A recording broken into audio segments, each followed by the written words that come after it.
Assalamualaikum warahmatullahi wabarakatuh. Selamat siang, Moms and Dad. Apa kabar? Semoga semua dalam keadaan sehat ya. Baik, hari ini saya akan menyampaikan mengenai perkuliahan tumbuh kembang anak, ya, salah satu mata kuliah pilihan di program studi gizi Fakultas Kedokteran Universitas Diponegoro. Tentu memilih mata kuliah pilihan ini adalah pilihan yang tepat karena belajar tumbuh kembang anak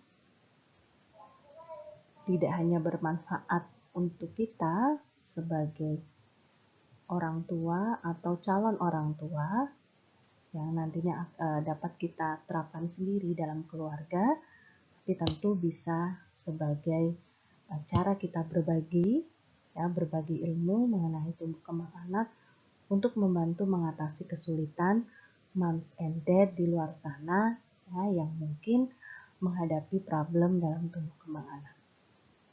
Hari ini kita akan belajar khusus mengenai bab pertumbuhan karena nanti bab perkembangan akan disampaikan tersendiri oleh dosen lain yaitu Ibu Deni. Baik moms and dad, ketika kita berbicara tumbuh kembang anak ya, anak yang sehat, cerdas, berpenampilan menarik ya, berperilaku baik, itu pasti saya rasa dambaan setiap orang tua. Nah, untuk dapat mencapai hal tersebut ya, terdapat berbagai kriteria yang harus terpenuhi dalam pertumbuhan dan perkembangan anak. Salah satunya adalah faktor keturunan atau genetik. Tetapi tidak hanya itu moms and dad ya. Faktor keturunan, selain faktor keturunan, masih terdapat faktor-faktor lain yang mempengaruhi kualitas seorang anak. Ya. Apa itu? Nah, faktor yang terpenting adalah faktor lingkungan. Ya, faktor lingkungan itu nanti kita akan belajar ada lingkungan biologis, fisik, psikologis, dan sosial.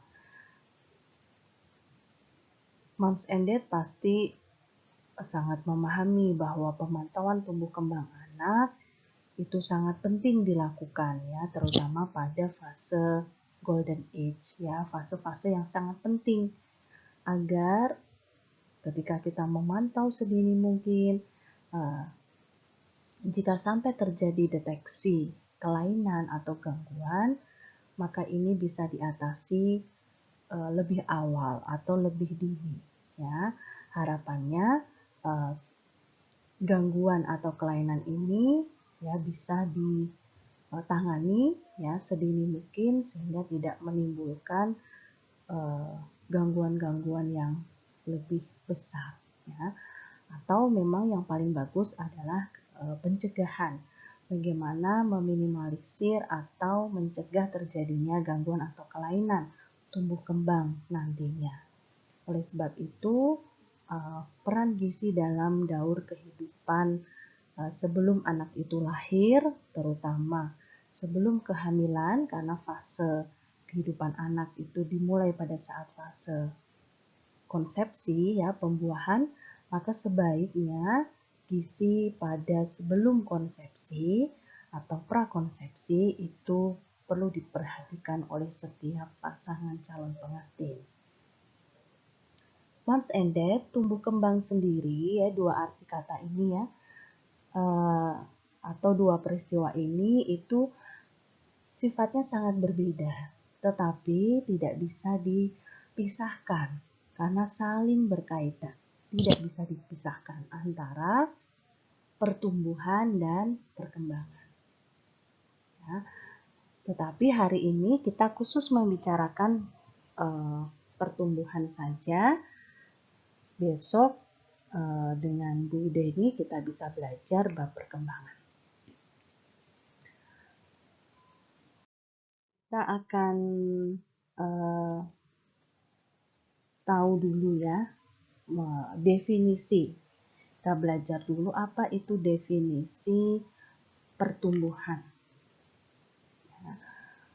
Pertumbuhan di situ kita lihat adalah perubahan dalam besar jumlah, ukuran, atau dimensi tingkat sel, organ maupun individu yang terukur ya, atau bersifat kuantitatif.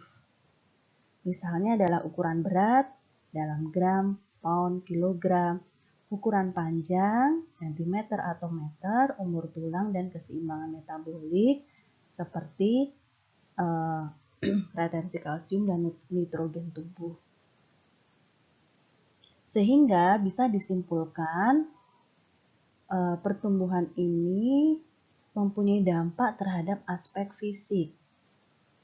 Nah, kalau nanti kita belajar perkembangan, itu lebih kepada bertambahnya kemampuan atau skill dalam struktur dan fungsi tubuh yang lebih kompleks dengan pola yang teratur atau bisa diramalkan sebagai hasil dari proses maturasi atau kematangan. Sehingga bisa dikatakan bahwa perkembangan itu berkaitan dengan kematangan dari fungsi organ setiap individu. Nah, tetapi keduanya, pertumbuhan atau perkembangan itu terjadi secara sinkron pada setiap individu. Tumbuh kembang yang optimal itu tergantung sekali pada potensi biologi. Ya. Tingkat tercapainya potensi biologi seseorang itu merupakan hasil interaksi dari berbagai faktor yang saling berkaitan yang sudah saya sampaikan di awal tadi. Ada faktor genetik, ada faktor lingkungan fisik, psikososial, dan perilaku. Ya. Sehingga proses ini memang adalah proses yang unik dengan hasil akhir yang berbeda-beda yang memberikan ciri tersendiri pada setiap anak. Jadi setiap anak tentu akan memiliki hasil akhir tumbuh kembang yang berbeda-beda karena tadi faktornya banyak sekali. Di samping faktor genetik, faktor lingkungan sangat mempengaruhi. Mengapa kita perlu belajar mengenai ilmu tumbuh kembang?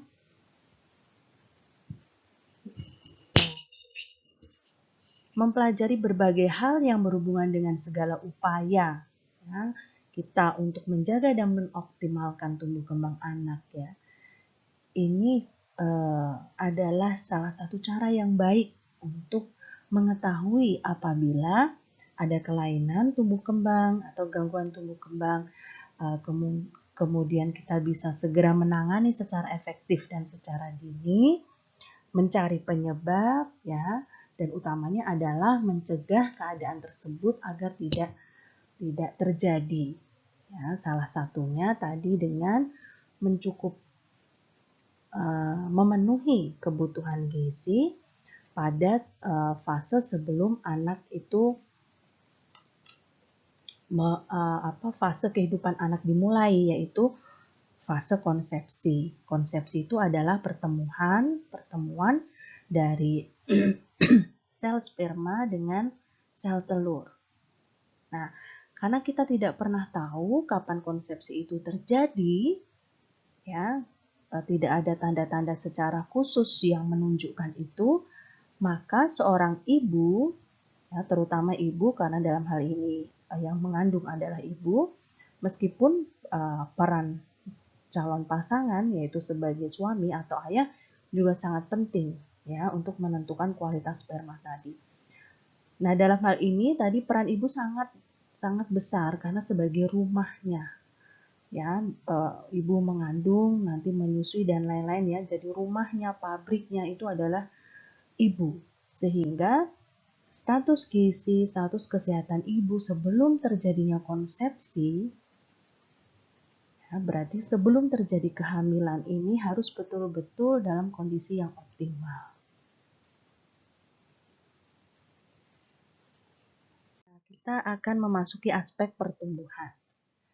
Ada beberapa aspek pertumbuhan, baik dilihat dari antropometri, ukuran antropometri, fisik, laboratorium, maupun radiologi. Pada aspek pertumbuhan yang dilihat dari antropometri, kita mengenal ada berat badan, tinggi badan, lingkar kepala, lingkar lengan atas, lipatan kulit, dan somatotype. Sedangkan pada aspek fisik, tampilan fisik secara keseluruhan, jaringan otot, jaringan lemak, rambut bagaimana, gigi gerigi, ya, kemudian laboratorium yaitu HB, serum protein, hormon, dan radiologi. Misalnya adalah menilai umur biologis, yaitu umur tulang. Nah, penilaian tumbuh kembang itu kenapa perlu dilakukan? Untuk melihat apakah tumbuh kembang seorang anak itu berjalan normal atau tidak. Ya, kalau anak yang sehat, pasti indikator-indikator aspek pertumbuhan ini akan terlihat normal, berjalan normal, ya, akan menunjukkan tumbuh kembang yang optimal. Nah, karena proses tumbuh kembang itu merupakan proses yang berkesinambungan, mulai dari konsepsi sampai nanti dewasa, yang mengikuti pola tertentu yang khas untuk setiap anak, maka proses tersebut adalah proses interaksi yang terus-menerus, serta unik, tadi ya rumit karena ada faktor genetik dan faktor lingkungan yang berpengaruh, biofisik, psikososial. Ya, jadi selama proses tumbuh kembang tadi, proses interaksi berbagai faktor tadi akan terus terjadi. Sehingga perlu dilihat nih, tumbuh kembang anak terutama potensi pertumbuhan fisiknya itu digunakan parameter-parameter tertentu, ya, yaitu 4 hal ini. Kita lihat yang pertama adalah berat badan. Berat badan ini menjadi ukuran antropometrik yang penting, dipakai pada setiap kesempatan memeriksa kesehatan anak pada semua kelompok umur, baik yang bayi, balita, ya, sangat mudah menggunakan berat badan sebagai parameter. Ya. Berat badan itu sendiri merupakan hasil peningkatan atau penurunan semua jaringan yang ada pada tubuh, yaitu terdiri dari tulang, otot, lemak, dan cairan tubuh, ya, dan lain-lainnya. Dan dipakai sebagai indikator terbaik pada saat ini untuk mengetahui keadaan gizi dan tumbuh kembang anak. Sensitif, objektif, ya, dapat diulang, hemat waktu, ya. Kemudian murah, mudah, tidak membutuhkan waktu yang panjang dalam pemeriksaannya. Tapi kelemahannya adalah tidak sensitif terhadap proporsi tubuh, misalnya pendek gemuk atau tinggi kurus. Nah, jadi tidak bisa karena tidak ada data proporsi tubuh, kita tidak tahu apakah berat badan berlebih ini sebenarnya normal atau tidak, ya, baik atau tidak. Karena tidak tahu besarnya ini, gemuknya ini pendek, atau sebenarnya kalau dibandingkan tinggi badannya, berat badan sekian ini tidak masalah karena dia termasuk tinggi, atau sebaliknya. Ya.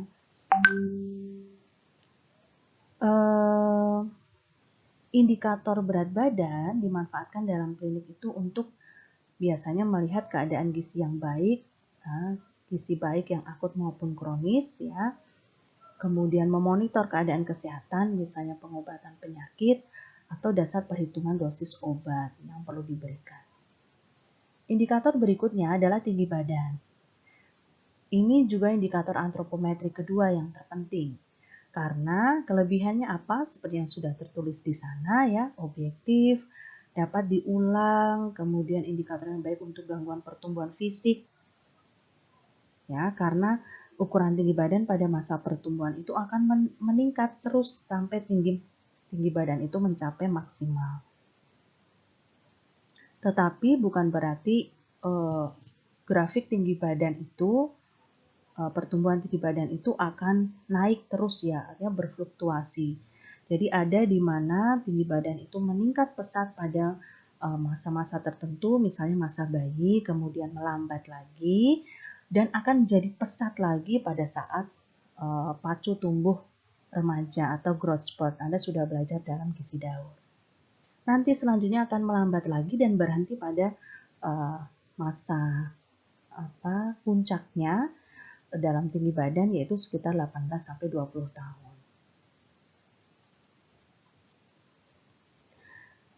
Nah, keuntungan indikator tinggi badan ini ya tadi kita tidak memerlukan alat yang berat ya, yang kompleks, objektif bisa diulang-ulang, murah, mudah dibawa alatnya ya. Kemudian indikator yang baik untuk menilai gangguan pertumbuhan fisik yang masa lampau misalnya adalah stunting sebagai perbandingan terhadap perubahan-perubahan relatif, misalnya adalah berat badan. Jadi cocok mengkombinasikan dua ukuran ini ya, berat badan dan tinggi badan. Tetapi kerugiannya atau kelemahannya adalah tinggi badan itu perubahannya relatif pelan. Jadi tidak seperti berat badannya yang cepat sekali berubah. Kemudian sukar mengukur tinggi badan yang tepat. Ya, kadang bisa dibutuhkan beberapa tenaga untuk pengukurannya. Pada anak umur kurang dari 2 tahun dengan posisi tidur terlentang ya, dan pada umur lebih 2 tahun dengan posisi berdiri, nah ini juga harus diperhatikan. Tinggi badan pada kelompok dewasa ini juga menjadi indikator adanya peningkatan kesejahteraan atau kemakmuran, bahwa ada perbaikan gizi, keadaan sosial ekonomi. Ya, itu menunjukkan bahwa tidak terjadi kekurangan gizi secara kronis.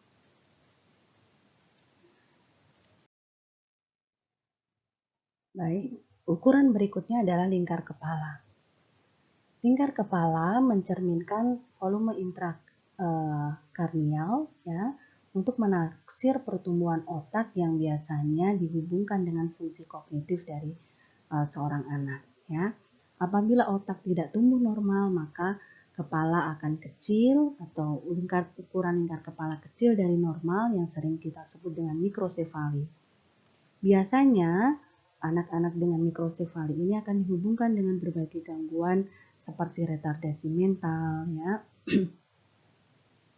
Kemudian kraniostenosis ya, faktor keturunan dan lain-lain.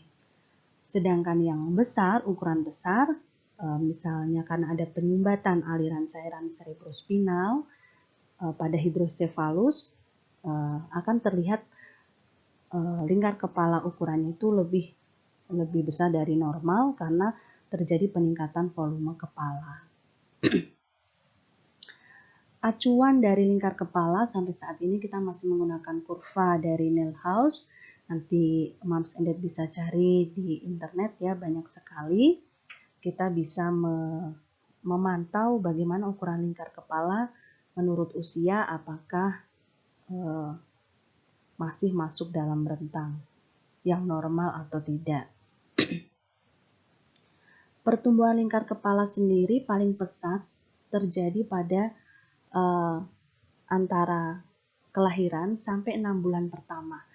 Itu kurang lebih 10 cm. Ya, 34 cm saat lahir bisa bertambah menjadi 44 cm ya. Kemudian terus bertambah ya seiring usia sampai nanti ketika fase dewasa itu kurang lebih 54 cm. Berikutnya adalah lingkar lengan atas, Moms and Dad. Apa itu? Mencerminkan tumbuh kembang jaringan lemak dan otot, namun tidak terpengaruh banyak oleh keadaan cairan tubuh dibandingkan dengan berat badan. Kalau berat badan tadi itu kan mempertimbangkan ya di dalamnya ada faktor cairan tubuh. Lingkar lengan atas ini bisa dipakai untuk menilai keadaan gizi tumbuh kembang pada kelompok umur prasekolah ya. Laju tumbuh lambat ya dari 11 cm pada saat lahir menjadi 16 cm pada umur 1 tahun. Selanjutnya pada usia 1-3 tahun itu tidak banyak berubah.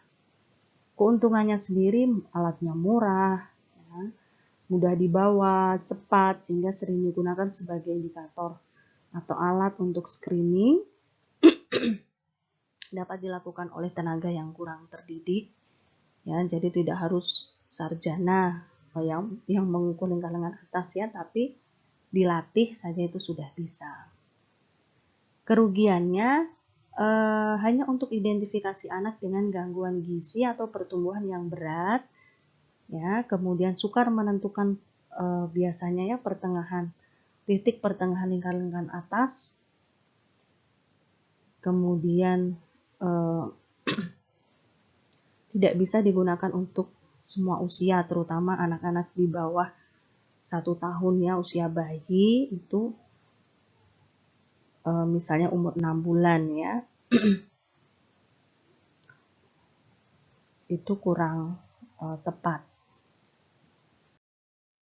Kemudian ada lipatan kulit atau tebal lipatan kulit, merupakan tebal pada daerah tebal lipatan kulit pada daerah-daerah tertentu. Kita semua tahu ya, ada yang sudah kita pelajari, ada triceps, subscapula ya, biceps, suprailiaka ya, daerah-daerah yang menunjukkan tebal lemak bawah kulit merupakan cerminan tumbuh kembang jaringan lemak di bawah kulit yang menggambarkan kecukupan energi. Nah, ini bisa menunjukkan kalau lipatan kulit itu tipis, ya, itu berarti kecukupan energinya sangat kurang. Tapi kalau tebal, maka ketersediaan energinya bagus ya, atau berlebih, misalnya pada orang-orang obesitas.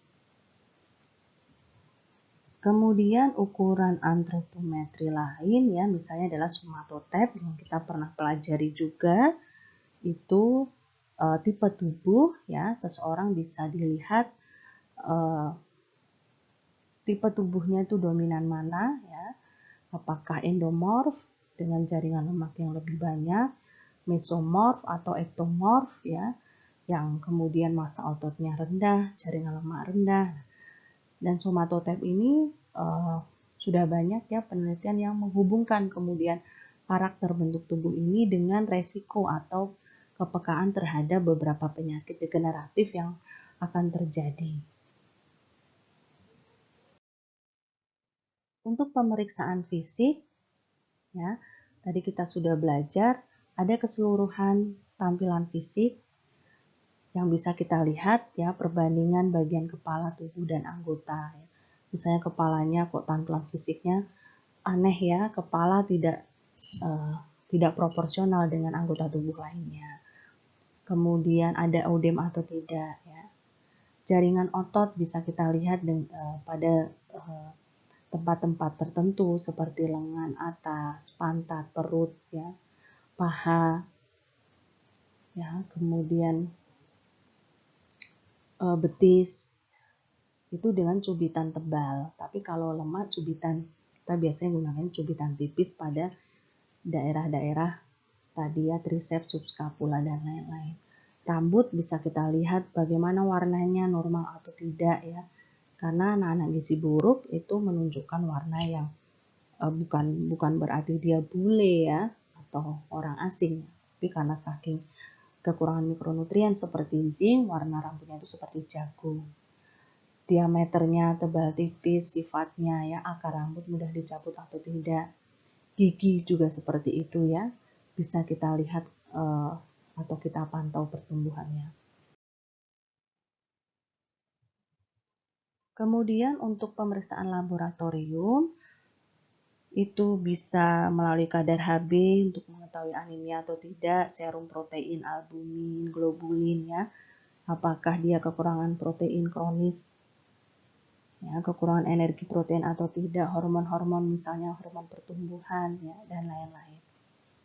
Pemeriksaan radiologis terutama untuk menilai umur biologis yaitu umur tulang atau bone age biasanya dilakukan bila ada kecurigaan adanya gangguan pertumbuhan, misalnya kok anak ini tidak tumbuh optimal ya, pertumbuhan fisiknya tidak optimal seperti sebayanya ya. Apakah ini karena faktor kekurangan atau defisiensi mikronutrien? Apakah karena kekurangan hormon tertentu? Atau ternyata karena faktor umur biologis yaitu umur tulang? Maka memang tahapannya harus dianamnesis, dilakukan pemeriksaan fisik ya, maupun penunjang. Nah, anamnesis ini biasanya untuk mengetahui apa? Untuk melihat informasi mengenai tumbuh kembang anak selama dalam kandungan. Apakah pada saat kandungan ibu itu melakukan antenatal care atau tidak, ada masalah atau gangguan tidak selama mengandung ya. Kemudian bagaimana pada waktu lahir BBTB-nya normal atau tidak. Bagaimana riwayat ASI MPASI-nya ya, kecukupan makan. Apakah ada penyakit atau kelainan yang diderita. Kemudian keadaan fisik orang tuanya ya, BBTB ayah ibu seperti apa ya, di anamnesis dulu. Kemudian pemeriksaan fisik itu untuk memperoleh kesan klinis tentang tumbuh kembang anak berdasarkan gejala atau tanda tumbuh kembangnya. Misalnya mengarah kepada ada gejala-gejala klinik ya yang mengarah pada satu sindroma tertentu atau satu gangguan tertentu. Misalnya ternyata ditemukan ada odem, ternyata tanda-tanda klinis gizi buruk ada pada si anak nih. Ya. Tadi ada odem atau mungkin moon face ya, ada hepatomegali dan lain-lain. Baru kemudian kita lakukan pemeriksaan penunjang seperti antropometri, laboratorium, dan radiologi. Nah, kita akan melihat bagaimana ciri-ciri pertumbuhan ya, seorang anak. Ciri-ciri pertumbuhan anak yang pertama adalah perubahan ukuran. Nah, kalau perubahan ukuran itu jelas ya, terlihat pada pertumbuhan fisik dengan seiring bertambahnya usia anak ya. Ada penambahan berat badan, ada penambahan tinggi badan, lingkar kepala, organ tubuh, jantung, paru ya yang bertambah besar karena memang ada peningkatan kebutuhan. Itu jelas terjadi ya. Kemudian perubahan proporsi. Misalnya proporsi tubuh seorang bayi baru lahir tentu akan sangat berbeda dibandingkan dengan seorang anak umur 1 tahun atau ketika nanti dewasa. Jadi ada perubahan proporsi. Ya, pada bayi baru lahir, kepala relatif mempunyai proporsi yang lebih besar dibandingkan umur-umur lainnya. Artinya kepala dengan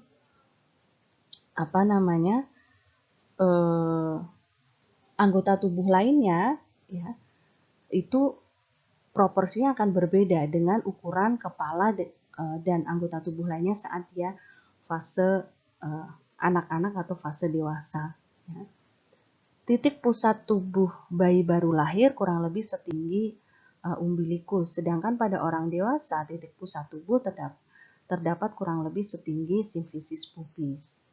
Nah, jadi memang proporsinya akan tampak berbeda antara bayi baru lahir dengan ketika nanti fase dewasa. Kemudian hilangnya ciri-ciri lama. Nah, selama proses pertumbuhan terdapat hal-hal yang terjadi perlahan-lahan. Ya, hilang. Misalnya menghilangnya kelenjar timus, lepasnya gigi susu, menghilangnya refleks-refleks yang bersifat primitif ya. Itu kan sudah tidak muncul lagi refleks-refleks ketika masih bayi ya. Muncul lagi di fase dewasa kan atau fase anak-anak dan remaja ya. Tapi tumbuh ciri-ciri baru sebagai hasil dari pematangan fungsi-fungsi organ ya. Perubahan fisik yang penting selama pertumbuhan, misalnya munculnya gigi tetap ya, yang menggantikan gigi susu yang telah lepas, munculnya yang paling kelihatan adalah tanda-tanda seks sekunder ya atau kematangan organ seks sekunder pada fase remaja seperti tumbuhnya rambut pubis, ya tumbuhnya buah dada pada wanita, jakun pada laki-laki. Nah, ini adalah ciri-ciri baru.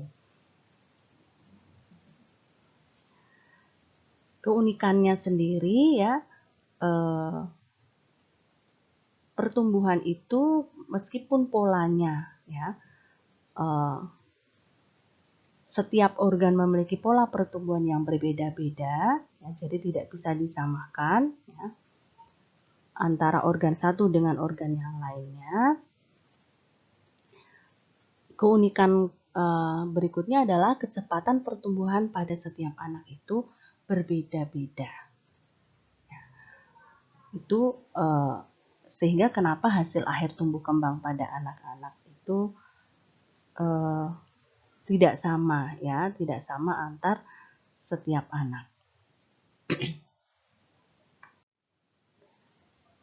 Terdapat 3 periode pertumbuhan cepat ya. Masa janin ya dalam kandungan, masa bayi 0 sampai 1 tahun dan masa pubertas. Nah, proses perkembangan terjadi secara simultan dengan pertumbuhan sehingga seharusnya setiap pertumbuhan itu akan disertai dengan perubahan fungsi atau tadi kematangan ya.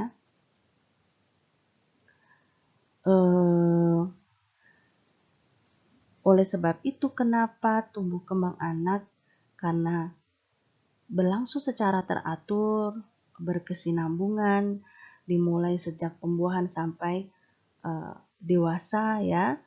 Meskipun terdapat variasi, tapi setiap anak itu akan melewati satu pola tertentu.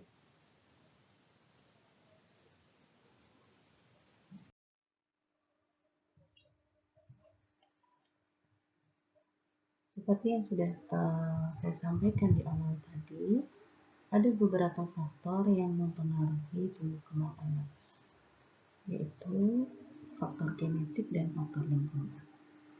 Jadi tidak hanya genetik saja sebagai faktor utama, ya, tetapi nanti ada beberapa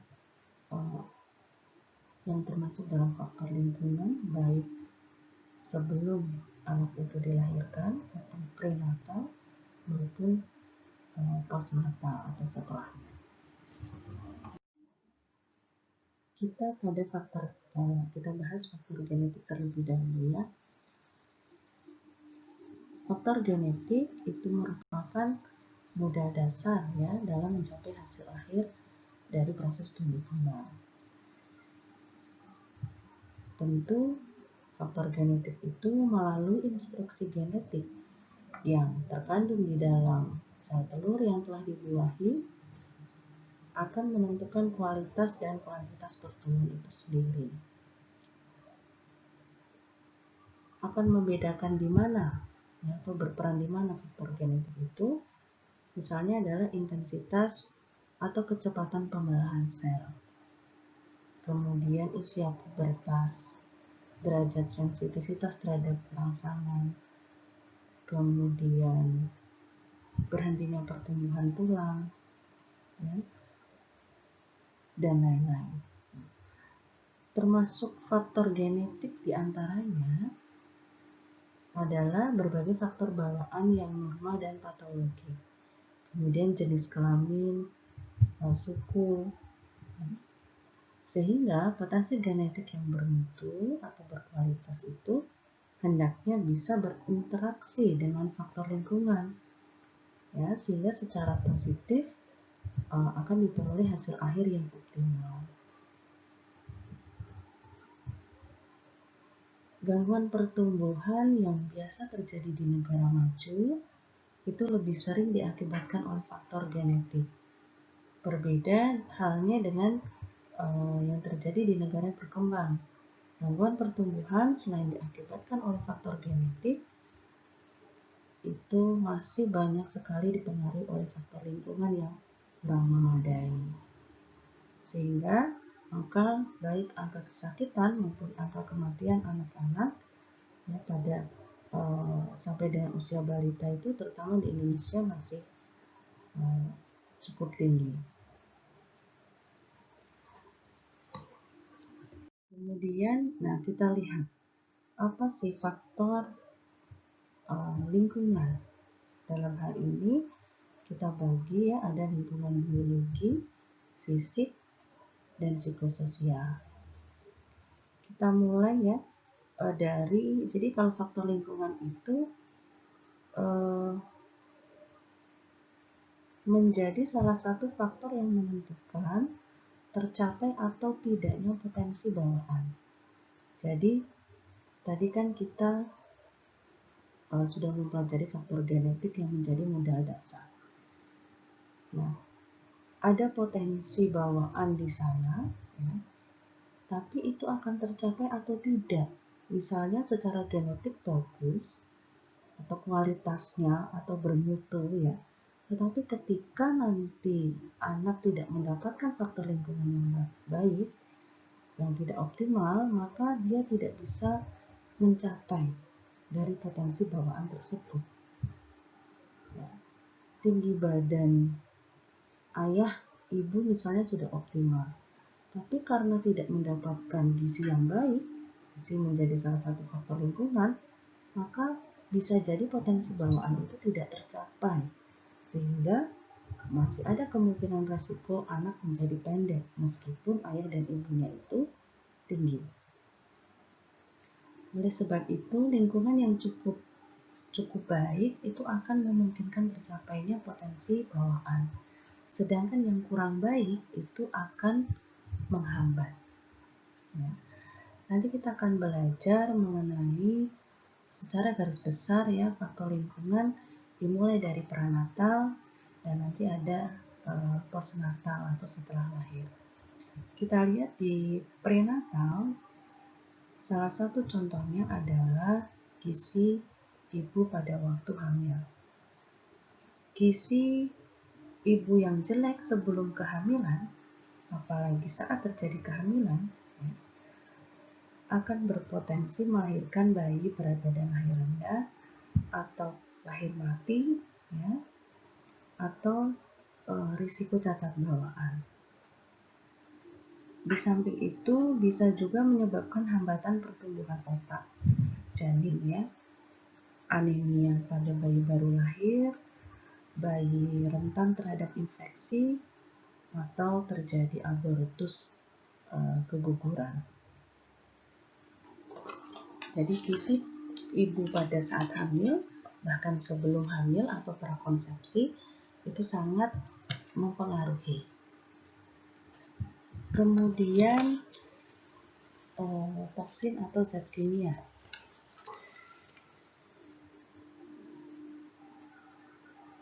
Zat-zat teratogen yang terkandung dalam beberapa obat, ya. Misalnya obat-obat jenis tertentu ya, pentoin, metadion, ya, obat anti kanker, itu juga ada resiko menyebabkan kelainan bawaan.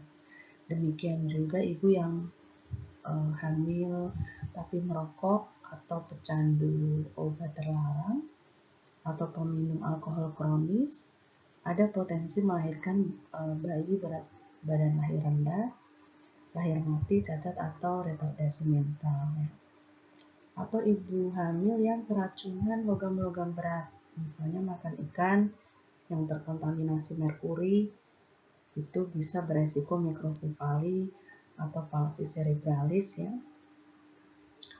Kemudian endokrin, hormon-hormon ya dalam hal ini ya yang mungkin berperan pada pertumbuhan janin seperti hormon plasenta, hormon tiroid, insulin, hormon somatotropin ya, hormon pertumbuhan atau growth hormone itu akan disekresi oleh kelenjar hipofisis janin sekitar minggu ke-9. Dan produksinya tentu akan terus meningkat sampai minggu ke-20. Selanjutnya menetap. Ya.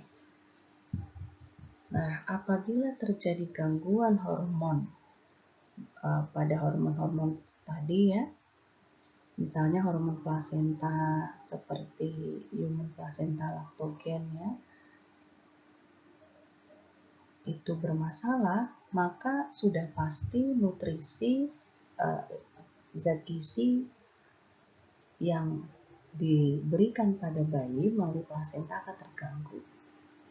Otomatis tumbuh kembang janin akan tidak optimal.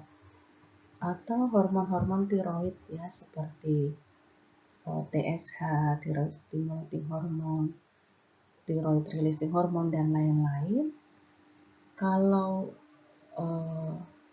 mengalami gangguan atau kurang, ya, bisa terjadi defisiensi, ini juga bisa mengakibatkan gangguan pada janin. Hormon insulin, ya, yang diproduksi janin pada minggu ke-11 lalu meningkat sampai bulan ke-6, itu kan diperlukan untuk mengatur keseimbangan glukosa darah, ya, sintesis protein janin, ya, kemudian nanti bagaimana pembesaran sel. Nah, ini pun kalau terganggu, ya sudah pasti tumbuh kembang janin akan menjadi tidak optimal. Radiasi, ya, kehamilan itu harus dijaga betul dari paparan radiasi karena bisa menyebabkan kematian janin, kerusakan otak, dan lain-lain. Belum infeksi, ya, infeksi intrauterin. Kenapa ibu hamil harus betul-betul cek, ya, TORCH, toxoplasmosis, rubella, cytomegalovirus, herpes simplex yang kita kenal dengan nama TORCH, untuk memastikan agar tidak terjadi kontaminasi infeksi ini, ya, intrauterin yang bisa beresiko menyebabkan cacat bawaan. Kemudian stres. Nah, ibu hamil tidak boleh stres karena bisa mengganggu tumbuh kembang janin, ya, karena orang yang stres otomatis bisa mempengaruhi keseimbangan hormon yang diproduksi, ya, hormon baik juga, mengganggu pola makan, pola tidur atau istirahat. Imunitas ini berhubungan dengan resus, ya, atau terjadinya abortus, lahir mati, ya. Kemudian ada anoksia embrio, itu adalah menurunnya oksigenasi janin melalui gangguan pada plasenta sehingga beresiko menyebabkan BBLR. Adanya trauma mekanik, misalnya benturan, kurangnya cairan ketuban, ya. Kondisi-kondisi prenatal ini bisa beresiko terhadap tumbuh kembang janin. Kita tadi telah belajar faktor lingkungan prenatal yang terjadi ketika ada di dalam rahim, ya. Nah, faktor yang postnatal atau setelah lahir, kenapa ini juga tidak kalah penting, ya. Bayi yang baru lahir itu harus berhasil melewati masa transisi dari satu sistem, ya, di intrauterin itu mereka mengalami satu sistem yang teratur yang sebagian besar memang tergantung dari organ-organ ibunya. Salah satunya adalah makan, ya. Janin mendapatkan makanan dari plasenta, ya, melalui plasenta itu bergantung dari apa yang ibu makan. Namun ketika setelah lahir, maka anak itu, ya, akan berpindah atau berubah ke sistem yang tergantung pada kemampuan genetik dan mekanisme homeostatik bayi itu sendiri. Misalnya, ya, contohnya perbedaan lingkungan intra dan ekstrauterin. Lingkungan fisik sebelum lahir, dia harus sebelum lahir, ya, di dalam rahim lingkungan fisiknya adalah cairannya, yaitu cairan ketuban. Kemudian setelah lahir harus beradaptasi dengan lingkungan fisik, yaitu udara, ya. Suhu luar di dalam rahim umumnya tetap, sudah lahir berubah-ubah. Gizi juga begitu, ya, tadi sebelum lahir tergantung dari apa yang diasup oleh ibu, ya. Sedangkan sesudah lahir, ya, tergantung pada ketersediaan bahan makanan dan kemampuan saluran cerna bayi tersebut. Oksigen juga prenatal berasal dari ibu ke janin yang melalui plasenta, sedangkan setelah lahir berasal dari paru-paru ke pembuluh darah paru-paru. Pengeluaran ekskresi sebelum lahir dikeluarkan ke sistem peredaran darah ibu, sedangkan setelah lahir dikeluarkan melalui paru-paru, kulit, ginjal, dan saluran pencernaan. Nah, masa prenatal itu masa antara 28 minggu dalam kandungan sampai 7 hari setelah dilahirkan. Itu menjadi masa rawan dalam proses tumbuh kembang anak. Ingat ya, 28 minggu dalam kandungan sampai 7 hari setelah dilahirkan. Khususnya tumbuh kembang otak. Jangan sampai terjadi trauma kepala akibat persalinan. Ya, itu bisa menyebabkan cacat permanen. Kemudian bayi-bayi yang dengan berat badan lahir rendah, ya, ada beberapa resiko, misalnya asfiksia berat, kemudian icterus, ya, asidosis metabolik, dan lain-lain. Nah, ini ada beberapa faktor lingkungan postnatal. Di antaranya adalah biologi, fisik, psikologi, dan sosial.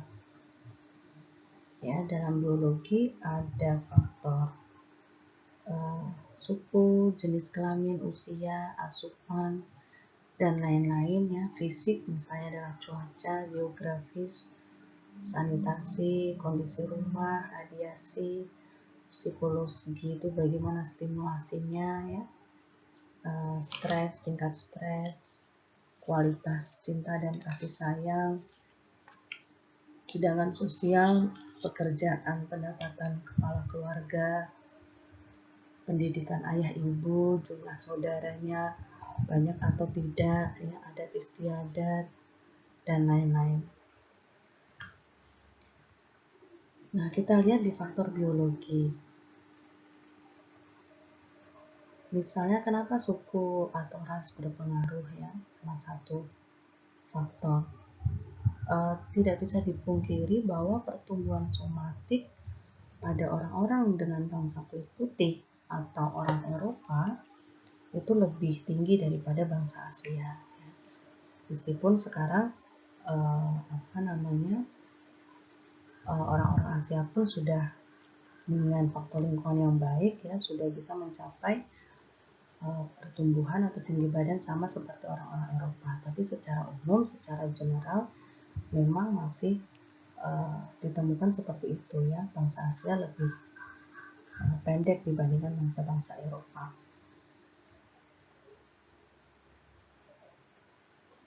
Kemudian ada faktor yang menarik di situ, faktor gizi, ya, termasuk gizi pada kondisi postnatal. Di sini, ya, penting sekali untuk tumbuh kembang anak, di mana kebutuhan setiap anak itu akan berbeda.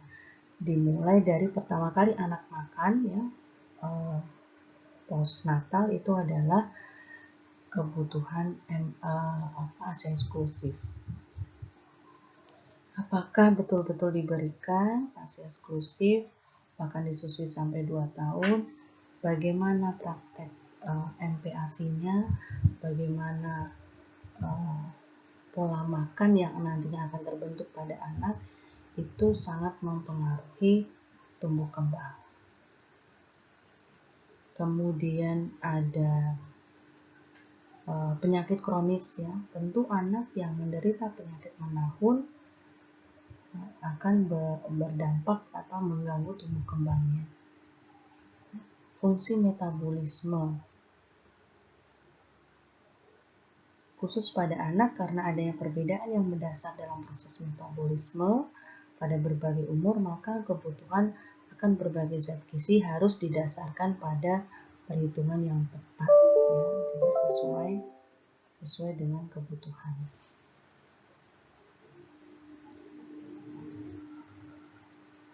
Hormon tadi kita sudah jelaskan di depan bagaimana perannya ya. Kemudian faktor fisik, apa yang mempengaruhi musim ya, akan berdampak pada keberhasilan panen sehingga ketersediaan pangan terpenuhi. Geografis ya, misalnya anak-anak yang tinggal di pegunungan itu lebih beresiko mengalami kekurangan yodium dibandingkan anak-anak yang tinggal di dataran yang rendah. Kemudian sanitasi, karena berhubungan sekali dengan penyakit infeksi ya, akibat kebersihan yang kurang, tingkat penyakit infeksi akan semakin tinggi. Keadaan rumah itu misalnya adalah ventilasi, cahaya ya, struktur bangunan, dan lain-lain. Kemudian faktor psikososial atau psikologi dan sosial, stimulasi. Jadi diberikan gizi yang bagus, potensi genetiknya bagus, tapi anak tidak diberikan stimulasi dalam tumbuh kembang. Maka ini anak yang mendapatkan stimulasi yang terarah, teratur, itu tentu akan lebih cepat berkembang dibandingkan anak yang tidak pernah mendapatkan stimulasi. Ya. Pemberian cinta dan kasih sayang sebagai bentuk melindungi anak. Anak-anak yang hidup dalam kekerasan rumah tangga atau sering mengalami kekerasan fisik ya dari orang-orang tua, itu juga bisa mempengaruhi tumbuh dan kembangnya. Tetapi sebaliknya, pemberian cinta kasih yang berlebihan pun atau menjurus kepada arah memanjakan, ini juga bisa menghambat atau mematikan potensi yang sebetulnya sudah dibawa bagus ya. Bisa mematikan perkembangan kepribadian anak. Anak menjadi kurang mandiri, boros, sombong ya, tidak percaya diri atau tidak susah menerima kenyataan. Oleh sebab itu, kualitas interaksi antara anak dan orang tua itu sangat dibutuhkan sekali untuk membentuk tumbuh kembang yang optimal.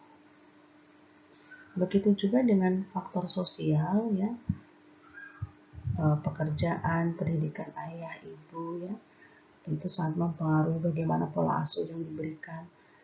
Jumlah saudara, makin banyak anak akan resiko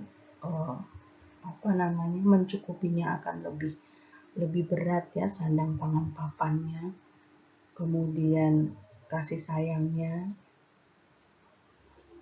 kepribadian ayah ibunya, dan berbagai faktor sosial lainnya.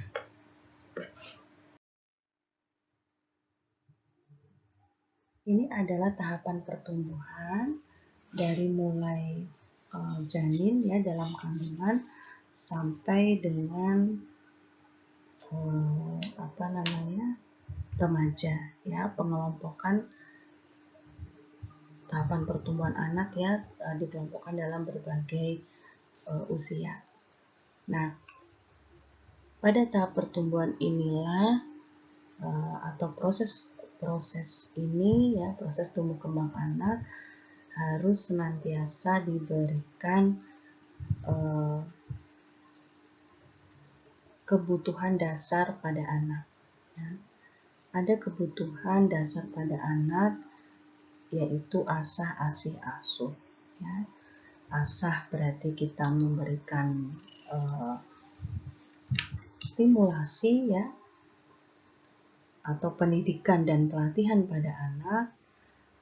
Asih berarti kita memberikan cinta, kasih sayang ya, bonding dengan anak ya, hubungan atau ikatan yang baik dengan anak.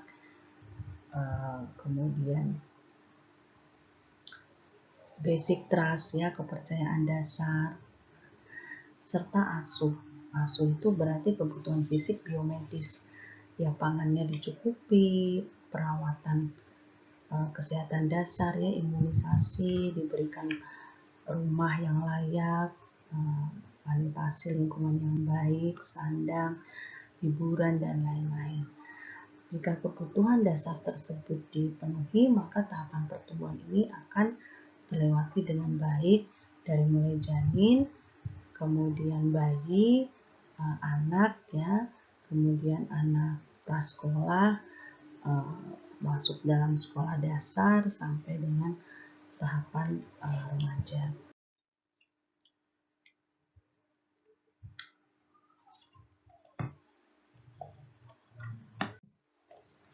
Nah, janin intrauterin, fase pertumbuhan pada masa janin. Itu merupakan pertumbuhan yang paling pesat yang dialami seseorang ya di dalam kehidupannya. Nah, pada masa embrio, yaitu 8 minggu pertama kehamilan, sel telur yang telah dibuahi ini akan berdiferensiasi secara cepat menjadi organisme yang membentuk anatomis seperti manusia. Nah, pada sistem-sistem tertentu, perubahan organ-organ ini diteruskan sampai lebih dari 8 minggu. Sehingga beberapa ahli mengatakan bahwa masa embrio itu 12 minggu pertama kehamilan. Namun ada beberapa referensi juga yang mengatakan bahwa masa embrio itu adalah tadi 8 minggu pertama kehamilan. Nah, tingkat mortalitas atau kematian pada masa embrio ini cukup tinggi. Bisa karena abnormalitas dari gen atau kromosom, misalnya makin tua umur ibu, nah itu kan predisposisi kelainan kromosom ya, atau ibu yang mengalami infeksi TORCH. Nah, jadi risiko mortalitas pada masa ini cukup tinggi. Pada masa janin, yaitu kehamilan 9-40 minggu, pertumbuhan berjalan cepat dan mulai berfungsinya organ-organ. Itu 9-40 minggu. Mortalitas pada janin ini bisa terjadi karena gangguan oksigenasi, adanya infeksi, radiasi, ya, atau gizi ibu yang kurang, imunitas yang rendah, ya, sehingga itu bisa mempengaruhi tingkat kematian dari janin. Nah, gambar di yang sebelah kanan itu adalah minggu masa kehamilannya. Jadi minggu kehamilan di bagian X dan di Y-nya itu adalah berat badan. Janin ya akan selalu mengalami perubahan berat badan ya, seiring dengan bertambahnya usia kehamilan. Ya. Misalnya pada janin 8 minggu yang tadinya beratnya hanya 1 gram dengan panjang 2,5 cm, pada 12 minggu beratnya sudah bisa jadi 14 gram dengan panjang 7,5. Ya, kemudian pada kehamilan 16 minggu jadi 100 gram, panjangnya naik 17 cm. Sampai nanti 8 bulan ya menjadi 1.500 gram, 9 bulan pada waktu dilahirkan beratnya itu rata-rata sudah di atas 3.000 gram ya, atau 3.200 gram dengan panjang badan 50 cm, lingkar kepala 34 cm. Kalau kita lihat grafiknya, pertumbuhan paling pesat itu terjadi pada trimester ketiga kehamilan. Kenapa? Karena ini sebagai akibat dari bertambahnya jaringan lemak subkutan dan massa otot. Nah, di situ ada istilah LBW, VLBW, dan ELBW. Ya. Ada persentil 10, persentil 90. Nah, LBW atau low birth weight adalah bayi-bayi yang lahir dengan berat badan kurang dari 2.500 gram. Ya, itu low birth weight. Ya. Di bawah 2.500. Kita lihat di situ ada warna kuning ya, kuning kecoklatan. Sedangkan VLBW atau very low birth weight adalah bayi yang lahir dengan berat badan lebih kecil lagi, kurang dari 1.500 gram. Sedangkan extremely low birth weight lebih bawah lagi, yaitu lahir dengan berat badan kurang dari 1.000 gram. Nah, ini tentu potensi mengalami gangguan tumbuh kembang makin besar ya. Ada istilah di situ, ada preterm, term, dan postterm. Nah, bayi-bayi yang prematur itu berarti dia bayi yang lahir pada usia kehamilan kurang dari 37 minggu. Jadi kurang dari usia kehamilan yang seharusnya, jadi belum cukup bulan. Nah, sedangkan kalau kita lihat itu ya, yang term setelah 38 ya. Kalau postterm berarti sudah lebih bulannya, lebih dari 42 minggu. Sedangkan SGA itu ada tulisan SGA, AGA, dan LGA. SGA itu small for gestational age, bayi yang lahir dengan berat badan kurang dari persentil 10 menurut usia kehamilannya. Itu termasuk bayi yang berat badannya kurang dari persentil 10. Sedangkan appropriate for gestational age berarti lahir di antara persentil 10 sampai 90, berarti itu yang sudah sesuai. Sedangkan yang besar, large, LGA, large for gestational age, dengan berat badan lebih dari persentil 90.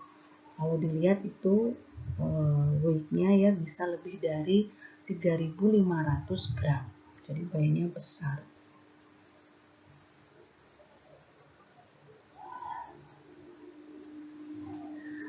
Bedanya dengan IUGR atau intrauterine growth retardation atau restriction dengan SGA tadi ya. Kalau IUGR itu adalah hambatan pertumbuhan janin dalam rahim yang nantinya menyebabkan gangguan kesejahteraan janin, jadi kesejahteraan kehidupan di dalam rahim ya, karena adanya hambatan pertumbuhan janin.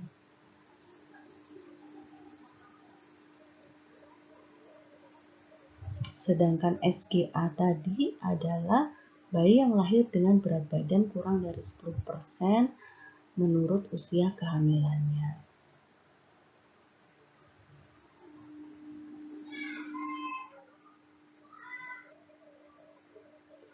Nah, pertumbuhan janin terhambat atau tadi intrauterine growth restriction itu menjadi masalah yang kedua terbesar. Janin mengalami mortalitas atau morbiditas prenatal.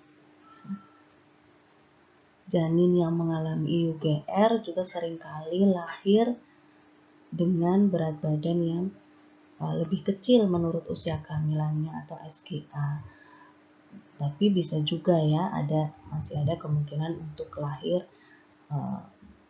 sesuai dengan masa kehamilannya.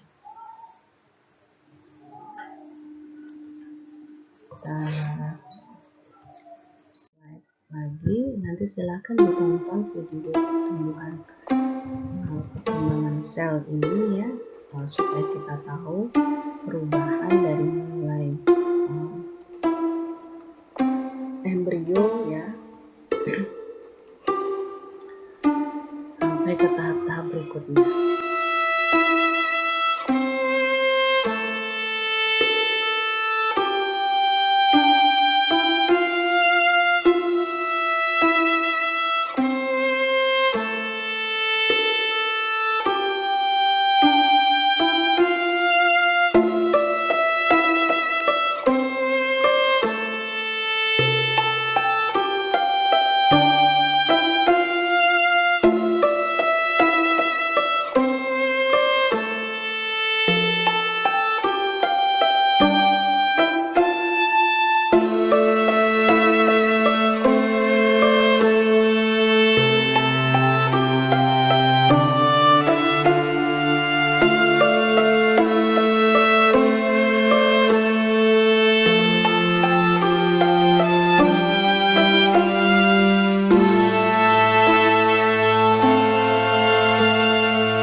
Kemudian adalah masa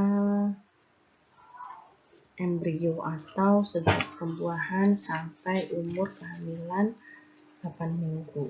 Ya, tadi saya sudah jelaskan, di situ akan terbentuk sistem organ, dan pada akhir minggu ke-8 sistem-sistem organ telah berkembang meskipun belum sempurna. Kemudian masuk masa janin atau fetus, itu sejak umur 9 minggu sampai kelahiran, ya. Di sini ada perubahan somatik, penambahan jumlah ukuran sel, perubahan kembali struktur beberapa sistem organ, ya. Masa fetus sendiri dibagi dua, ya, fetus dini dan fetus lanjut, ya. Fetus dini itu sejak usia 9 minggu sampai dengan trimester kedua kehidupan intrauterin. Di situ terjadi percepatan pertumbuhan, ya. Tapi alat tubuh belum berfungsi maksimal, jadi mulai berfungsi tapi belum optimal, ya. Di masa fetus lanjut pertumbuhan akan berlangsung pesat, berat badan akan menjadi berkali-kali lipat, ya. Berat menjadi 3 kali lipat, panjang menjadi 2 kali lipat. Kemudian ada perkembangan fungsi-fungsi organ, ada transfer kekebalan tubuh dari darah ibu yang melalui plasenta, dan lain-lain. Kemudian masa neonatal itu usia 0 sampai 28 hari dengan berat bayi rata-rata 3,4 dengan panjang tubuh 49,5. Kemudian umumnya bayi laki-laki akan lebih berat dan panjang, ya, dari bayi perempuan. Adaptasi terhadap lingkungan, ya. Kemudian terjadi beberapa perubahan fungsi organ. Sedangkan masa bayi setelah neonatal 0 sampai 28 hari masuk pada masa bayi, yaitu bayi dini itu usia 1 sampai 12 bulan, bayi akhir 1 sampai 2 tahun. Kemudian masa prasekolah, pertumbuhan mulai stabil, ada peningkatan keterampilan dan proses berpikir, ya. Kemudian masuk masa sekolah, yaitu 6 sampai 10 tahun untuk perempuan dan 8 sampai 12 tahun untuk laki-laki, ya.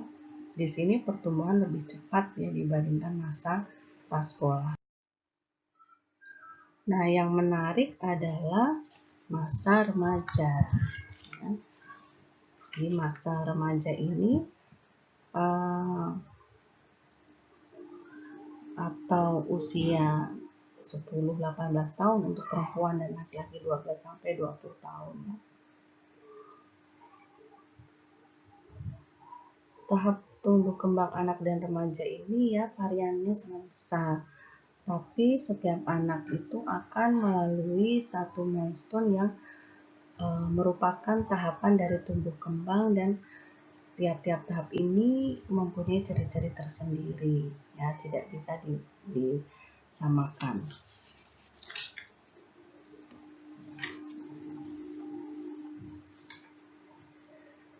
Pada masa remaja ini sebenarnya adalah periode transisi di mana berubah dari masa anak-anak masuk ke periode dewasa, ya. Dan yang paling khas adalah terjadinya percepatan pertumbuhan yang kita kenal dengan nama growth spurt, ya. Di sini tidak hanya tinggi badan yang berubah, ya, atau bertambah, tapi juga ada pertumbuhan pesat pada organ-organ reproduksi dan timbulnya tanda-tanda kelamin sekunder, ya, atau organ seksual sekunder. Jadi tidak perlu khawatir ketika seorang remaja perempuan akan bertambah jaringan lemaknya, ya, karena itu juga berhubungan dengan terjadi menarche ya, atau menstruasi pertama kali. Kemudian diperlukan juga untuk perkembangan atau pertumbuhan pesat ya pada organ-organ reproduksinya yang memang membutuhkan lemak.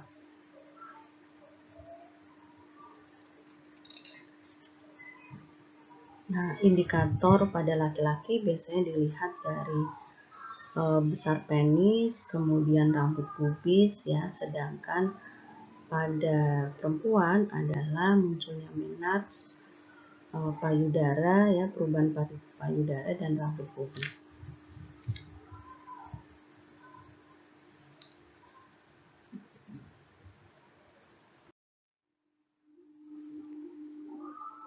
Kita ke indikator berat badan dahulu.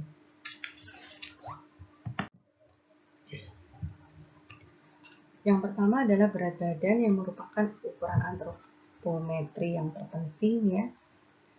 Pada bayi yang lahir cukup bulan, berat badan waktu lahir itu akan kembali pada hari ke-10 ya. Biasanya akan kadang orang tua khawatir ya, hari kedua ketika setelah lahir kok beratnya berkurang. Tapi jangan khawatir ya, nanti ketika sudah pintar menyusu, berat badan akan kembali pada hari ke-10. Berat badan menjadi 2 kali berat badan waktu lahir itu pada umur 5 bulan ya, seperti yang ada di tabel. 1 tahun menjadi 3 kali berat badan lahir, 2 tahun 4 kali ya.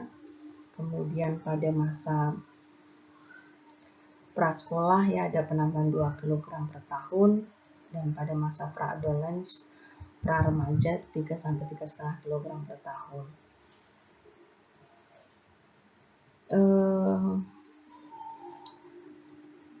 Kenapa? Nah, ketika pertambahan pre-adolescence atau pra-remaja cukup besar ya, karena nantinya juga akan dilanjutkan dengan pacu tumbuh, tadi ada growth spurt ya. Pada anak perempuan itu memang akan lebih cepat, 2 tahun lebih cepat dibandingkan laki-laki, tetapi selesainya juga lebih cepat dibandingkan yang jadi berhentinya lebih cepat daripada anak laki-laki. Anak perempuan umur 18 tahun sudah tidak bisa tumbuh lagi ya, sedangkan anak laki-laki masih bisa bertumbuh sampai 20 tahun. Nah, itu bisa dilihat kenaikan berat badan pada tahun pertama kehidupan ya. Kalau anak mendapatkan gizi yang baik, dia akan mengalami penambahan 700 sampai 1 kg per bulan pada triwulan pertama, triwulan kedua 500 sampai 600 gram, triwulan ketiga 350 sampai 450, triwulan keempat 250 sampai 350. Jadi ibu-ibu jangan khawatir kalau makin kesininya ya, makin bertambah usia itu berat badan anak memang bertambahnya tidak semakin besar ya, dibandingkan triwulan pertama kehidupan mereka ya. Jadi memang akan semakin berkurang seiring dengan bertambahnya proporsi itu juga.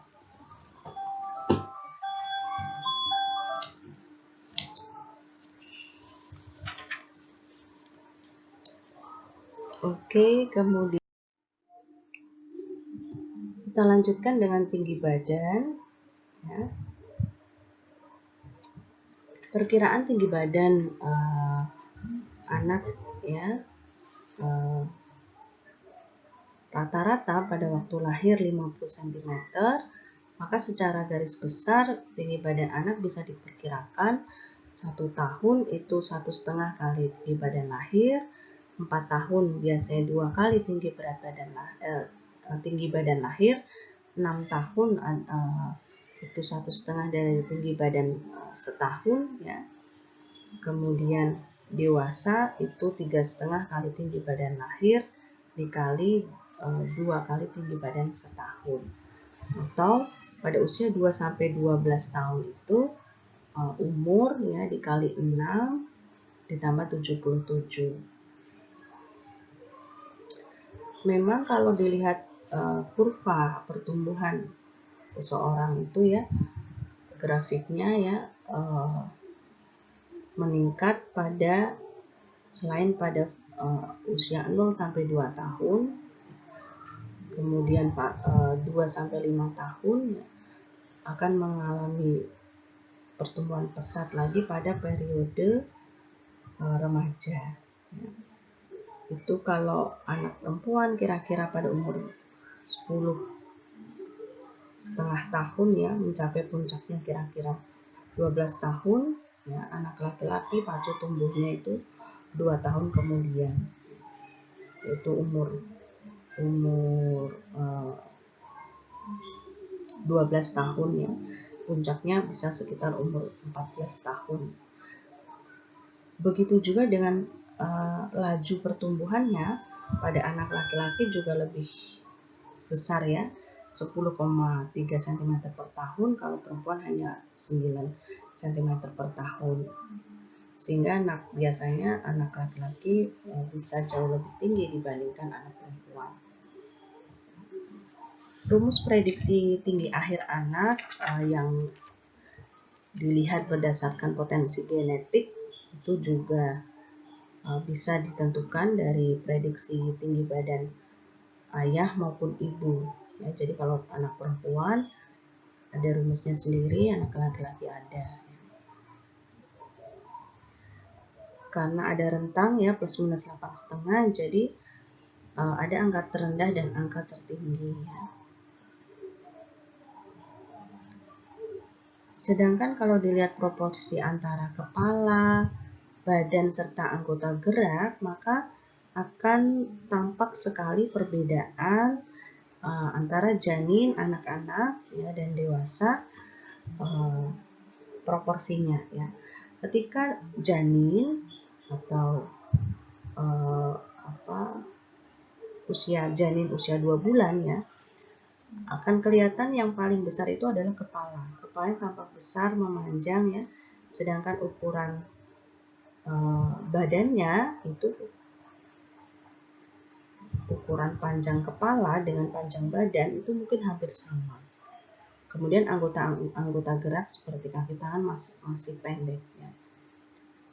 Tapi nanti ketika lahir kepala relatif masih besar ya, muka bulat, ukuran anteroposterior dada juga masih lebih besar, perut membuncit, anggota gerak relatif lebih pendek ya, dan sebagai titik tengah tinggi badan itu adalah setinggi umbilikus ya. Nanti beda ketika pada fase dewasa, itu anggota gerak akan lebih panjang ya, kaki tangan akan lebih panjang, kepala secara proporsional akan kecil ukurannya, sehingga titik tengahnya itu bukan lagi umbilikus ya, tapi adalah setinggi simfisis pubis, jadi organ genitalnya. Nah, Anda nanti bisa lihat proporsi tubuh dari janin sampai dewasanya perkembangannya.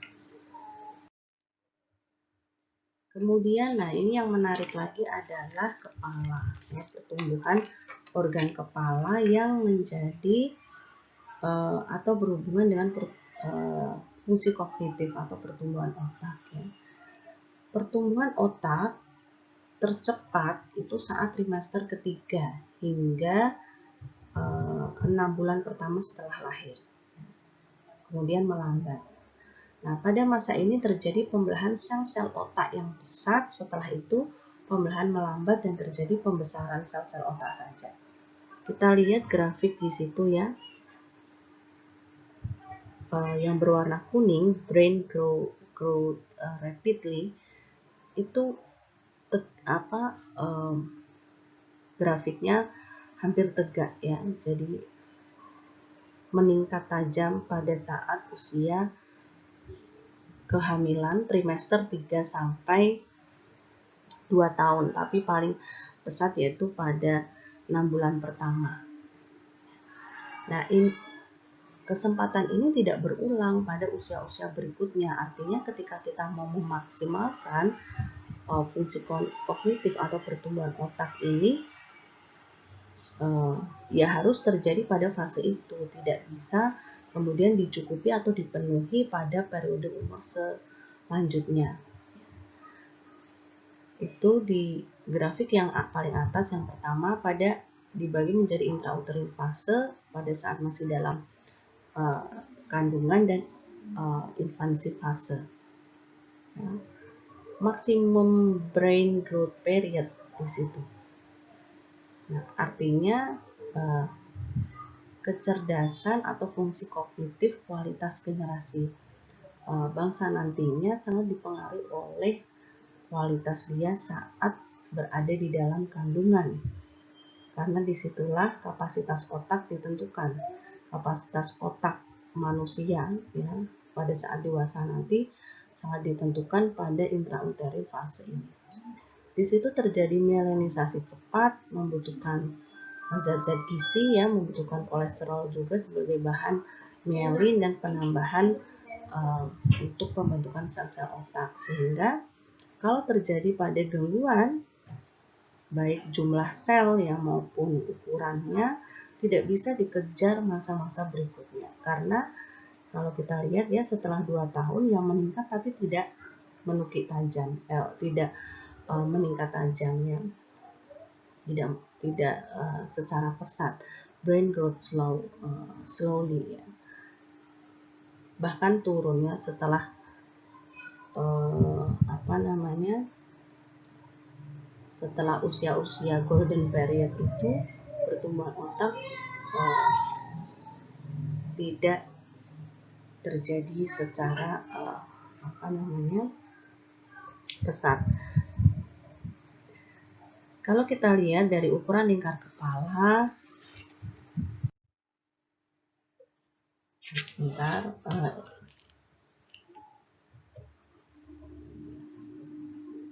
tadi lingkar kepala ya, kita balik sebentar. Pada waktu lahir 34 cm itu akan bertambah ya, lebih besar pada 6 bulan itu bisa rata-rata 44 cm, 1 tahun menjadi 47 cm, dan dewasa nantinya menjadi 54 cm. Jadi pertambahan lingkar kepala 6 bulan pertama sendiri itu adalah 10 cm atau sekitar 50% dari pertambahan lingkar kepala dari lahir sampai dewasa pada 6 bulan pertama kehidupan. Jadi kalau kita lihat tadi ya 34 dewasa jadi 54, itu kan berarti tambahnya 20. Nah, 10 cm-nya 50%-nya sendiri itu ditentukan pada 6 bulan pertama. Ya, ini sebabnya tadi penting sekali fase kehamilan. Nah, pertumbuhan tulang kepala mengikuti pertumbuhan otak ya, demikian pula sebaliknya. Pertumbuhan otak yang tercepat terjadi di trimester ketiga kehamilan sampai 5-6 bulan pertama setelah lahir ya. Pada masa ini terjadi pembelahan sel-sel otak yang pesat, setelah itu pembelahan melambat. Oke, kita masuk sekarang ke gigi. Gigi pertama tumbuh pada usia 5-9 bulan ya, 5-9 bulan, dan pada umur 1 tahun sebagian besar anak sudah mempunyai 6-8 gigi susu. Tahun kedua gigi tumbuh lagi 8 biji sampai jumlahnya 14-16 gigi ya. 2,5 tahun bisa 20 gigi susu.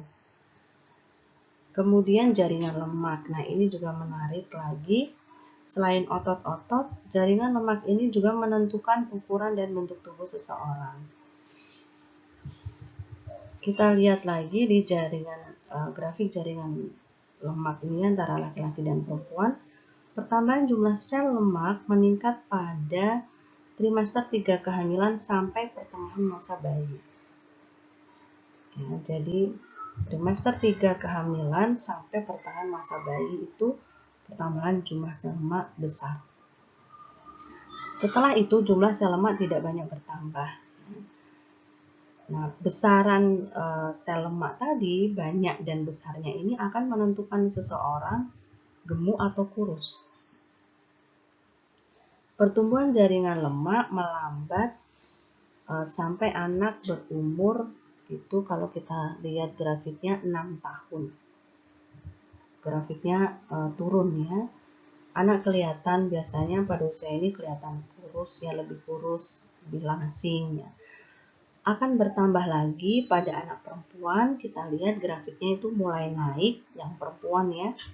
Baik tricep, kemudian subscapula itu mulai umur 8 tahun, kalau laki-laki 10 tahun ya, karena menjelang prapuber. Setelah itu pertambahan jaringan pada pria itu berkurang ya. Sedangkan wanita, nah, lihat grafiknya tuh, pada laki-laki setelah usia 12 tahun ya, grafiknya turun ya. Tapi pada wanita akan terus bertambah dan mengalami reorganisasi hingga mencapai bentuk khasnya wanita ya, pada daerah-daerah tertentu ya, perut, paha, lengan, dada ya, sehingga memang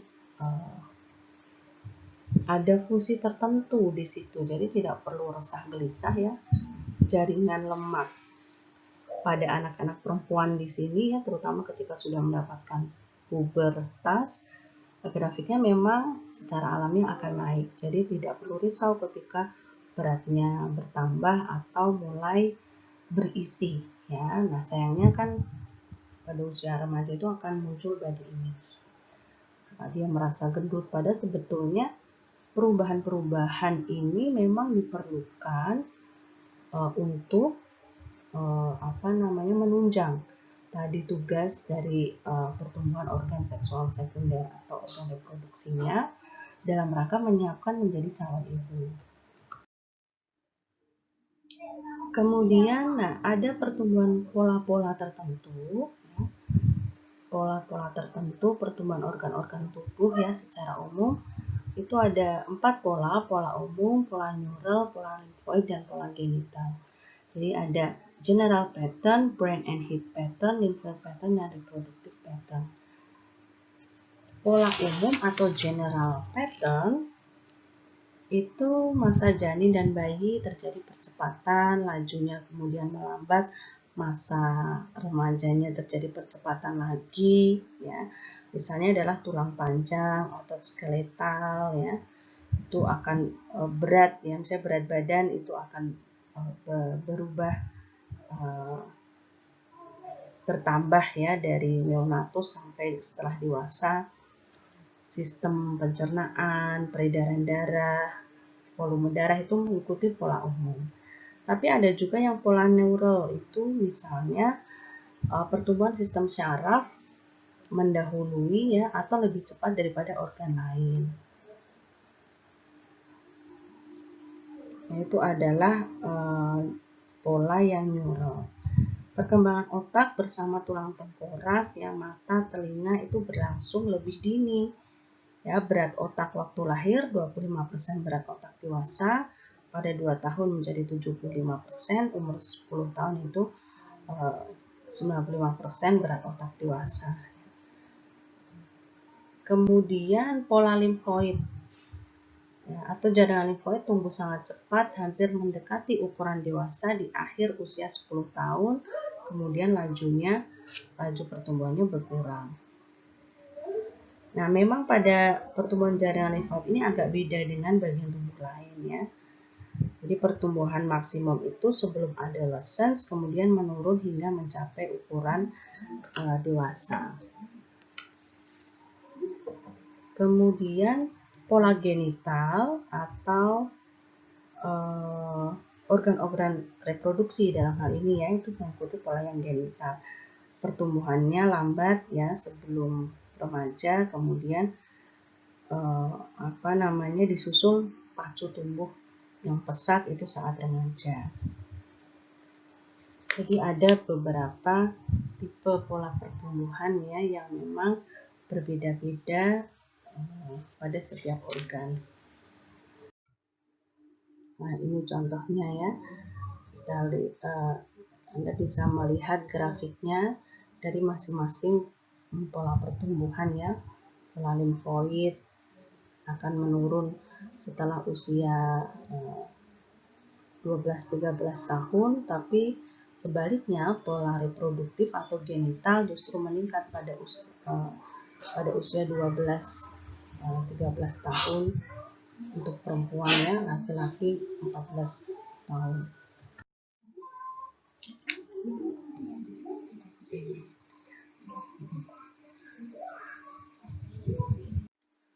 Nah, kita lihat gangguan pertumbuhan yang bisa terjadi pada anak ya.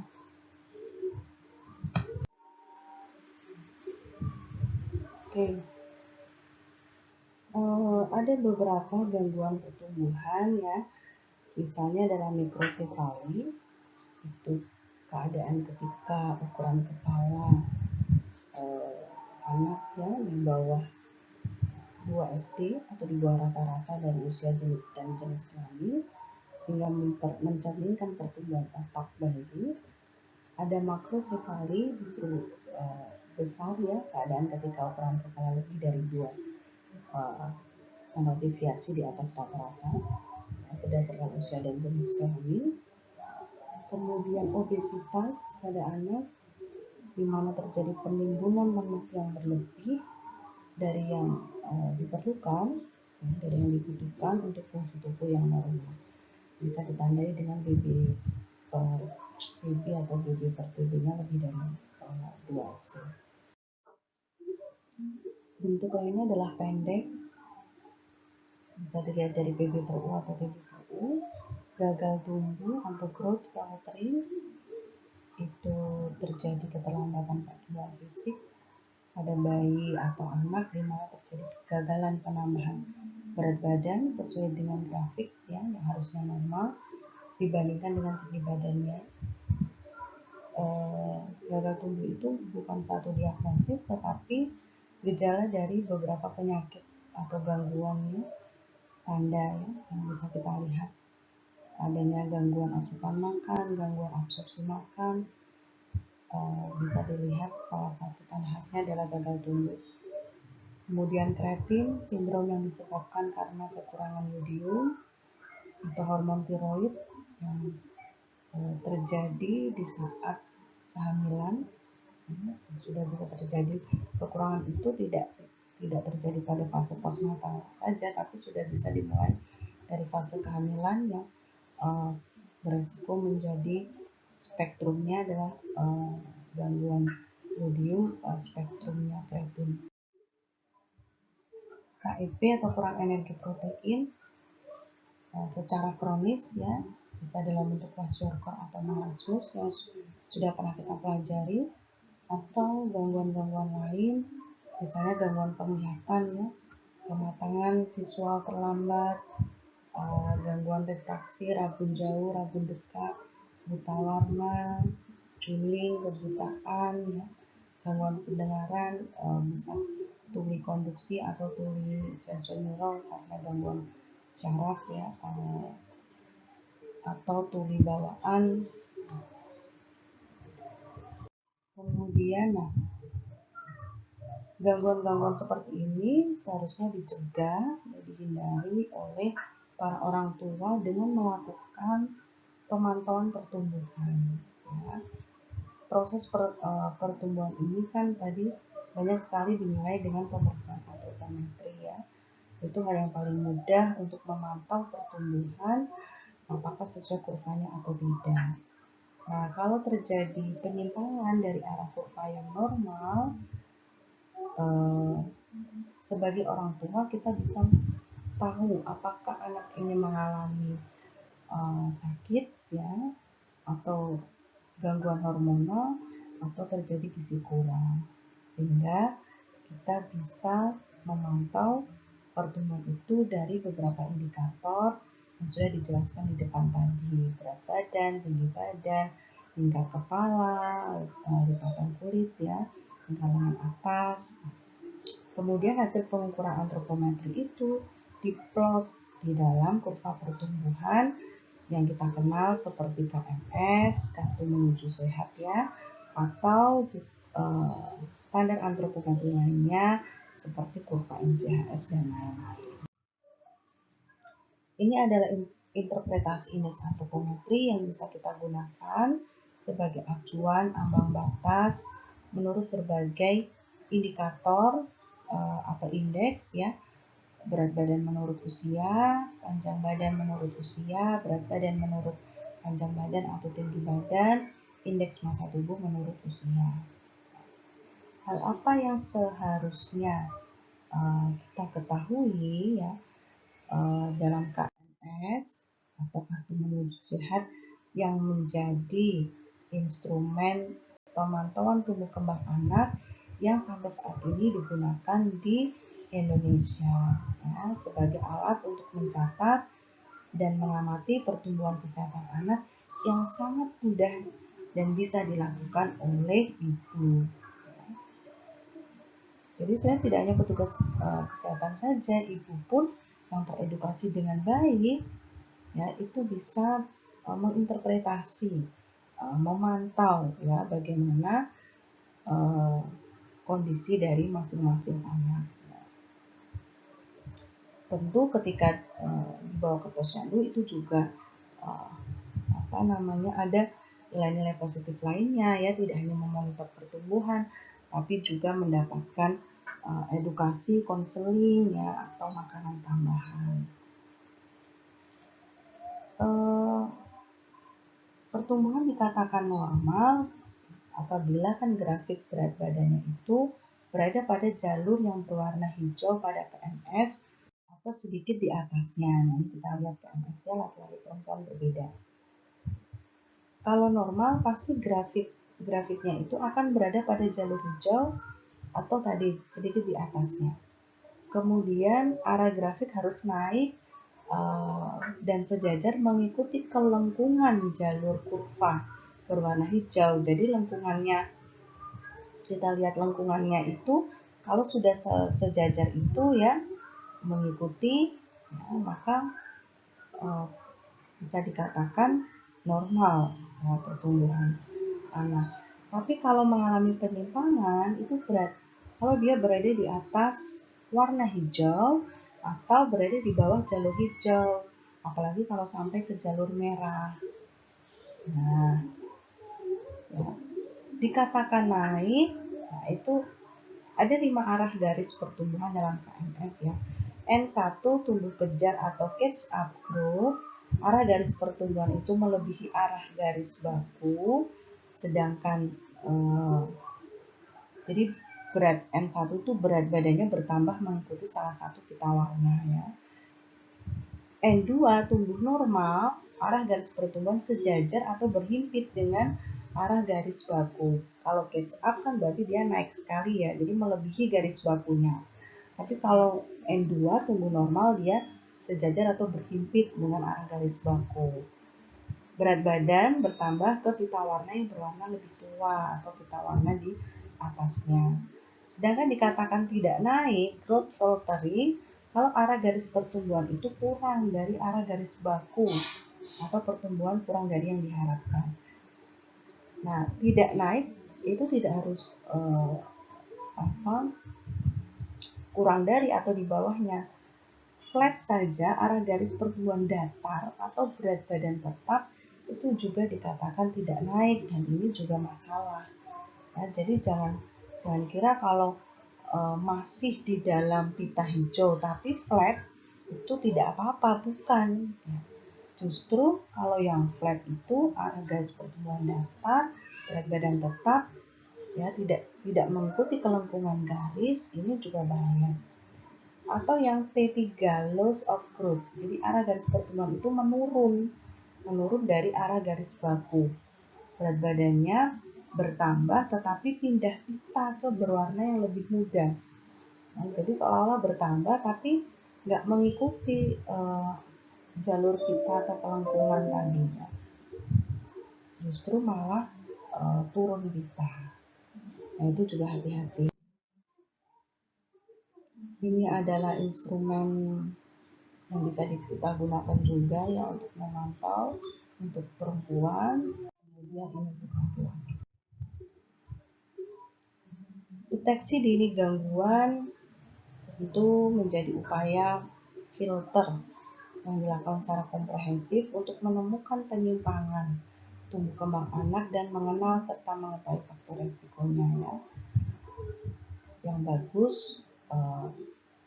adalah mengetahui penyimpangan itu sejak dini sehingga upaya pencegahan, pemberian stimulasi, pemulihan atau penyembuhan itu dapat diberikan dengan indikasi yang jelas pada masa-masa kritis. Jadi jangan sampai fase-fase kritis terlewati baru kita tahu ada deteksi tumbuh kembang yang menyimpang.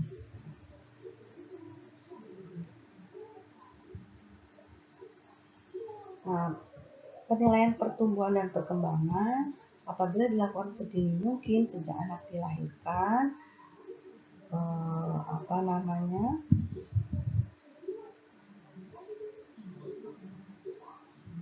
bisa mengetahui ya kita faktor resiko yang terjadi ya yang berperan sehingga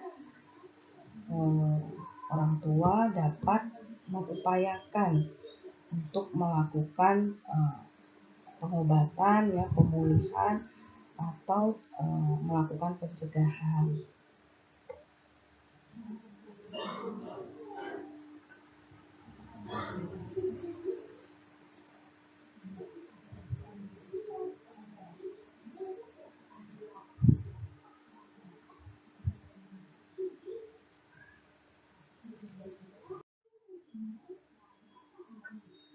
Ini beberapa indikator yang bisa kita gunakan untuk melihat ya apakah kita atau janin kita dalam kondisi yang tumbuh kembang yang baik.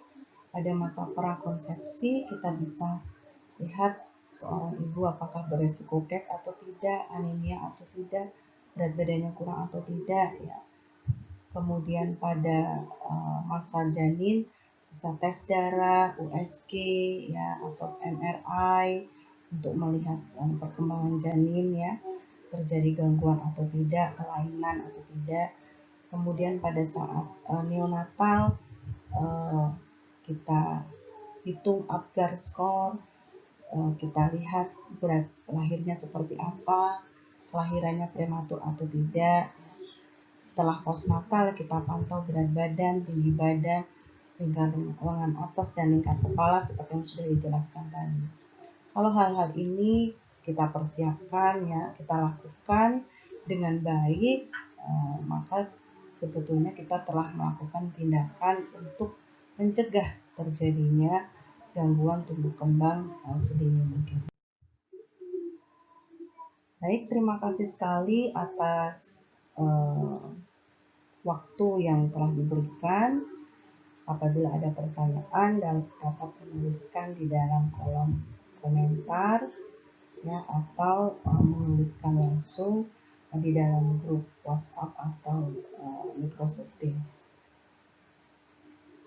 Terima kasih Ibu akhiri perkuliahan siang ini. Wassalamualaikum warahmatullahi wabarakatuh. Selamat siang, semoga kita dalam kondisi selalu diberi kesehatan.